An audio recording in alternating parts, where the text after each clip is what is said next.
The second Russia-Africa Summit Economic and Humanitarian Forum has been going on for 2 consecutive days here in St. Petersburg, one of the great cities of the Russian Federation, with leaders, heads of state, delegations, and representatives from virtually every country on the continent of Africa taking part in this 2-day event. A huge number of journalists have also been part of this great summit, covering the event in different formats.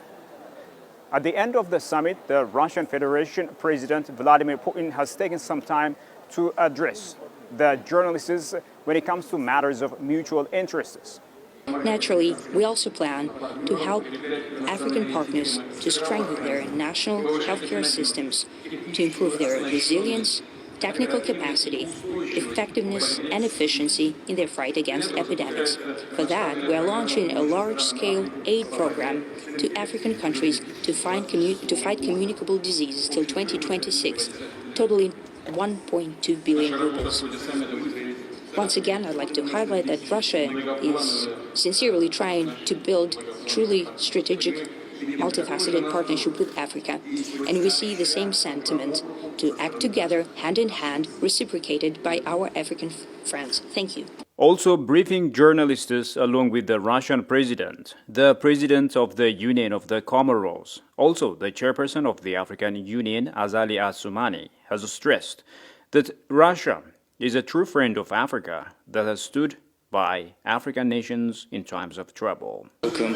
I would like to mention the great ambience that has been put into place in order to make sure the summit is a success, and I would like to offer my congratulations to you, Mr. President, because all the decisions that you have taken, you've made, you're not going to regret them, because we have managed to secure great success, not just for the President of the Russian Federation, who has invited us, but also it is a success for African countries, because if Russia is the winner, then everyone is the winner. Starting from yesterday's evening, we've been engaged in discussions, we've spoken and have had conversations today.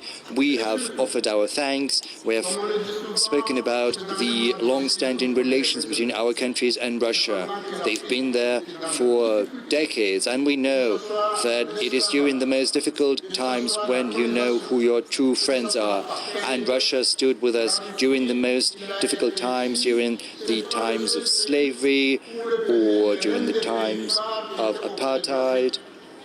Russia has always been helping us. It was one of the first countries to provide its help with fighting against colonialism, apartheid and slavery. So for many centuries we've had good relations.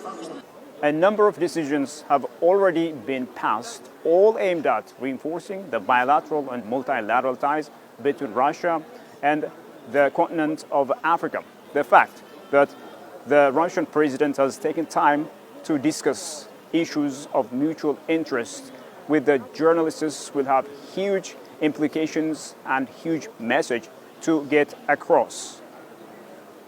Reporting for EBC, Shifa Raulako from St. Petersburg, Russia.